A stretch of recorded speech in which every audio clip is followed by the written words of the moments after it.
E hoje, especialmente, nós falamos sobre homeopatia. Olha, gente, é muito interessante nós conhecermos este princípio que a homeopatia nos traz de cura e bem-estar e perceber que há horizontes além da alopatia. Aliás, isso já é de muito conhecimento da própria medicina, que reconhece na homeopatia, como na acupuntura, especialidades médicas, mas há certas dúvidas que geram preconceitos e se a gente não perguntar, a gente não esclarece as coisas. Mas o doutor Moisés Chensinski, que está conosco hoje no programa e que se dedica muito a esclarecer os seus pacientes e a todos sobre a homeopatia, por isso publicou o livro Homeopatia Mais Simples do que Parece, estava nos contando, doutor Moisés, algo que, inclusive, eu relatava para o senhor, aconteceu comigo. Em alopatia, a gente não costuma perguntar para o médico como é que o remédio age no organismo. E eu contava ao doutor Moisés que, tomando o inibidor de tireoide, porque eu tenho hipertireoidismo leve, eu fui depois fazer uma cirurgia e usei iodo para fazer a asepsia da área da cirurgia. O médico cirurgião utilizou esse iodo. E eu não sabia que o iodo ia me causar uma tremenda crise de hipertireoidismo, porque o medicamento que eu tomo para inibir tireoide, ele deixa a tireoide com uma sensação de carência de iodo. Então, quando passou o iodo na minha pele, o meu organismo entrou em pane. E uma pane metabólica bastante complicada. A gente não pergunta realmente como age a medicação. E homeopatia não é assim. E o que você está falando é muito relacionado, por exemplo, à interação medicamentosa. Nem é disso que eu estou falando. Quando você usa, vou falar antes até, quando você usa um antitérmico, você sabe qual é a ação do antitérmico? Como é que ele age no seu organismo?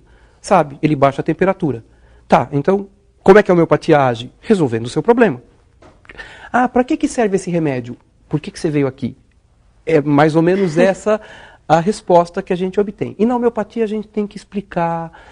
Mas eu acho que a primeira base que eu acho que seria importante que as pessoas entendessem é um conceito que existe de saúde e doença.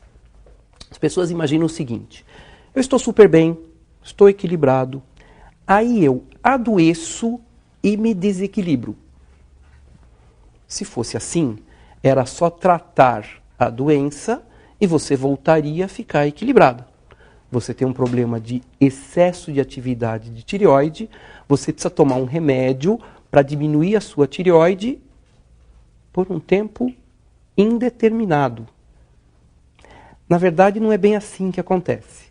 As pessoas estão equilibradas por alguma razão emocional, climática, afetiva, infecciosa, ela se desequilibra e aí ela adoece. E cada pessoa adoece de uma forma peculiar, de uma forma individual. Nós todos aqui, nós somos em 5 aqui no estúdio, nós vamos sair daqui, estava calor, nós vamos tomar chuva. Um vai ficar resfriado, outro vai ter uma otite, o outro vai pegar uma pneumonia, o outro acontece nada e o outro fica com uma dor de garganta. A chuva é a mesma, mas as pessoas reagem de formas diferentes. Não dá para tratar essas 5 pessoas da mesma forma. Então a gente vai buscar, pela homeopatia, qual é o mecanismo que você faz para adoecer. Como é que você me mostra esse mecanismo? Pela forma que você adoece. Então as pessoas perguntam assim: ah, doutor, a homeopatia trata bronquite? Não. Mas ela trata, então, obesidade? Também não. Então ela trata insônia? Não. Então, para que serve a homeopatia? A homeopatia trata o indivíduo. Um indivíduo que, entre as formas de adoecer, pode apresentar insônia, obesidade e bronquite. Uma vez que eu tratar o indivíduo, esse indivíduo reequilibrado se controla na sua obesidade, na sua alergia e no seu sono. Aí eu posso, imagina, eu estou tratando a sua tireoide com um remédio. Se eu tirar esse remédio, o que acontece? A tireoide desequilibra de novo, vai para cima, né? No caso do hipertireoidismo. O que acontece com a homeopatia? Eu vou tratar você de alguma patologia, de algum quadro. A hora que eu tirar o remédio, eu vou tirar o remédio no momento onde eu sentir que você está equilibrada, que você consegue tomar conta desses teus sintomas. O teu quadro não vai voltar. Existem situações, o seu exemplo é um deles, onde você precisa tomar esse remédio independente da homeopatia ou não. Vou pegar o caso contrário do seu, o hipotireoidismo, onde as pessoas têm que tomar o hormônio da tireoide.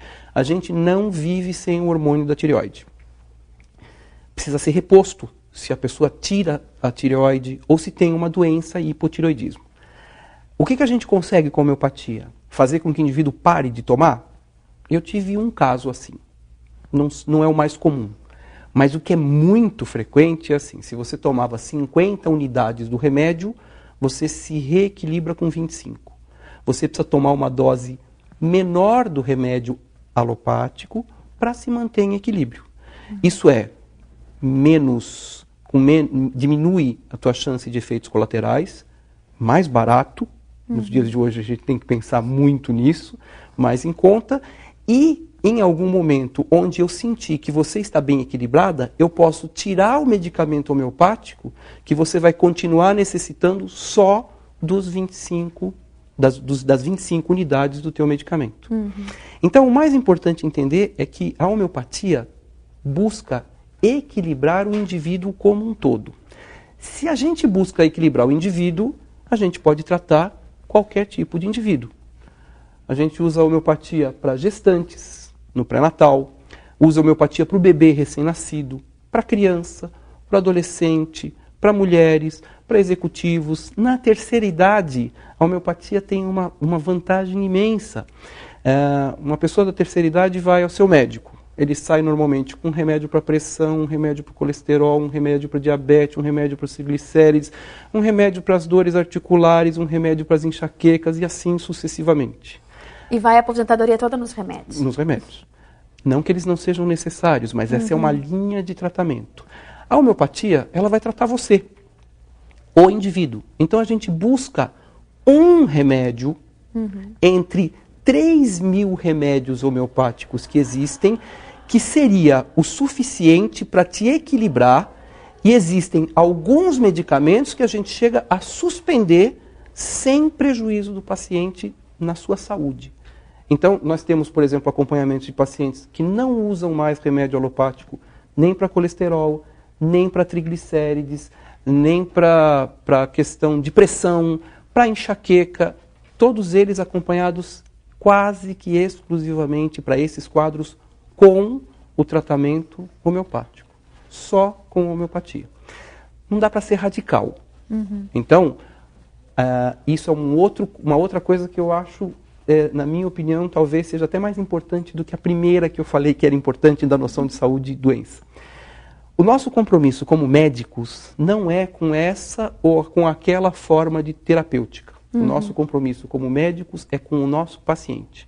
Eu vou buscar para o meu paciente aquilo que eu conhecer de melhor para beneficiá-lo. Se isso for só homeopatia, ótimo. Se além da homeopatia eu tiver necessidade de utilizar algum outro tipo de medicamento associado, e isso beneficiar meu paciente, ótimo. Determinadas situações, o tratamento alopático é o fundamental. Exemplo disso, câncer. No câncer, os pacientes têm que se submeter a tratamentos agressivos, quimioterapia e radioterapia, porque a doença é agressiva. Tem um estudo mostrando que 50% dos pacientes hoje em dia, aqui no Brasil, submetidos a quimio e radioterapia, usam algum tipo de terapia complementar. E já há médicos, colegas, oncologistas, que acham que com a homeopatia você diminui o efeito colateral do tratamento e favorece o paciente na sua recuperação, dedicando a ele uma melhor qualidade de vida, que é isso que a gente busca no final.